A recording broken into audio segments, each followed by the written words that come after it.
Hi, everyone, and welcome back. Tom Slivick with Terry Sanders. All right, good to see you again there. And Terry, we were talking about TRICARE, and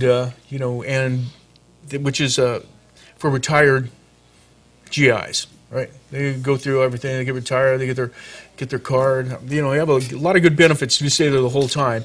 I believe, I don't know if they still have it, but when I was in, you could take your card and catch a hop. You can still do that. Space available. Like that. Okay, and so let's ask a few other questions. Let's ask about TRICARE. Now, do people? Let me back up. Let's go another way. I hear, like in the news, a lot that there are disability claims are at a backlog. Yeah, the VA has in Oakland alone nearly 40,000 claims just sitting, waiting to be adjudicated. Okay. Now, I guess where I want to get some clarity would be, now, are vets that retire, do they have difficulty, or is it the vet that, like maybe myself, an old Vietnam-era vet, that now has hearing issues, diabetes issues or something, and I'd like to see if I have any, can get any help from the government? Is it that kind of a claim, or is it the claim from the serviceman serving today and Afghanistan? Right. Either way you look at it, the claims are going to take time.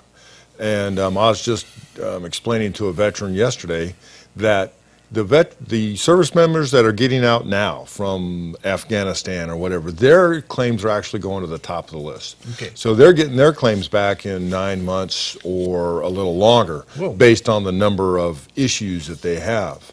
To where the other claims that you're talking about, like yourself, and you've been out of the service for how long? Oh my gosh, got out in, 68. So since you haven't filed a claim in all these years, the way the VA looks at it is why should we be in a hurry? You've waited 50 years to file a claim, so they put you on the bottom of the stack. Okay, I'm surprised that when you came back with a 9-month, someone who maybe got wounded and is medically discharged, and is waiting for that disability. It takes 9 months. Well, no, that's a different problem. When somebody is wounded and that they're getting separated because of that wound, what they're doing is they're doing their medical boards for separation at the same time they do their VA claim. Okay. And so then they get married up together, and then when they get out, their claim is done. Now, sometimes, the service member could be going through a rehabilitation process, either missing a leg or whatever, that takes months. And so that gives the claim process time also. Okay, so basically we have three different things going on then. There's a lot of things going on with the VA as far as what type of claims we're talking about and how they get processed. They actually have this thing called a EZ/fully developed claim, which is what takes 6 to 9 months, or depending, to where claims like for you, I wouldn't be able to put it on the fully developed claim, so now it's going to be on a standard form 526, and it's just going to take years. Okay, so in a way then the public, when they hear about what veteran service officer handles or how veterans are being treated and things, it's a little sketchy, little gray areas in there, because we almost have 3 types of veterans. Maybe we even have more types of veterans. Well, they're all veterans. However, the VA looks at them, like you said, in 3 types. I don't know if that's the right term or not, I see 3 different kinds of circumstances.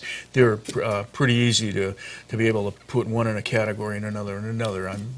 Well, the only thing they really do is the separation is when did you get out? If you got out and filed your claim right away, they're going to look at you right away. If you've waited X amount of years, they're just going to put you on the bottom of the stack. Okay. Now, some of the things might be similar to like myself. Now I'm talking about myself. It's just a situation. Suppose something happens to me, and I need to get claims. I don't know, how does it work out? Like maybe my wife would come on in and she'd say, "Is there anything Tom left us penniless, more or less," and or some kind of a situation like that. What happens then? Well, if you're deceased, is that what you're telling me, that she left you penniless? Yes, so let's put it there for now, okay? Because that way I can talk about maybe a death benefit and a burial benefit or anything like that. Oh, which it seems like a lot of us maybe know maybe a little bit about that, or civilians know something about, well, you know, I go to a funeral and there's a, you know, they got a flea drag coffin. I never knew the guy was even in the service, or, you know, things like that. Sure. As far as this is how it works. When the veteran dies, usually, at least down in Kings County, and I can't speak for this county yet, I don't know, Okay. but usually the funeral home handles everything that needs to be done as far as the flag and the maybe the spouse might need to contact a place to have a memorial service where they bring in rifles or whatever. I don't do that in my office. What I would do is, once the funeral is taken care of, then the spouse would come in and say, all right, this is what happened. What can you do for me? Well, do I need to order a headstone for you, free of charge? Do I need to order you already have a headstone. Do I need to order a medallion that we can attach onto the headstone, free of charge? As far as doing a burial claim, the first questions I'm going to ask is, was the veteran in receipt of VA benefits? And if the answer is no, there's no burial claim. End of story. Can't help you. I guess no. So what's in receipt of? If you're in receipt of benefits, i.e., meaning that you have a VA claim or a service-connected disability at a rating of 0%, which means you get no money, or 10%, which is all the way up to 100%, that means you are a service-connected veteran. Now, if you don't have a service connection, you do not have a burial claim. If you do have a service connection, then we can go through a burial claim process, which is forms on forms. Then I need DD-214, marriage certificate, other certificates, other documents to validate the claim. And then that's where I am the expert at it. I know what's needed for the VA to process the claim, and that's why they'd come see me. Now, if it's a service-connected death, now that's a whole other ball of wax, because then there's a possibility of it's called DIC, death indemnity compensation, because the veteran died from a service-connected disability, i.e., a very common one for Vietnam veterans is ischemic heart disease. Then they die from heart condition. Well, that's service-connected. So then I do another form which allows the spouse to get DIC, which is approximately $1,200 a month for the rest of her life. Well, up to age 57 if she remarries. Now I can go into all the caveats. You know, as little as we're scratching the surface, it's a lot to hold in your head. It would seem to me that if anybody wants information, they should probably come on in and get kind of specific with you, and maybe the veteran, the spouse, or you know, before they need any sort of assistance, to try to find out where they're at. Well, you know, and that's one I'd like to maybe talk about is if I could come back more often and talk about one thing.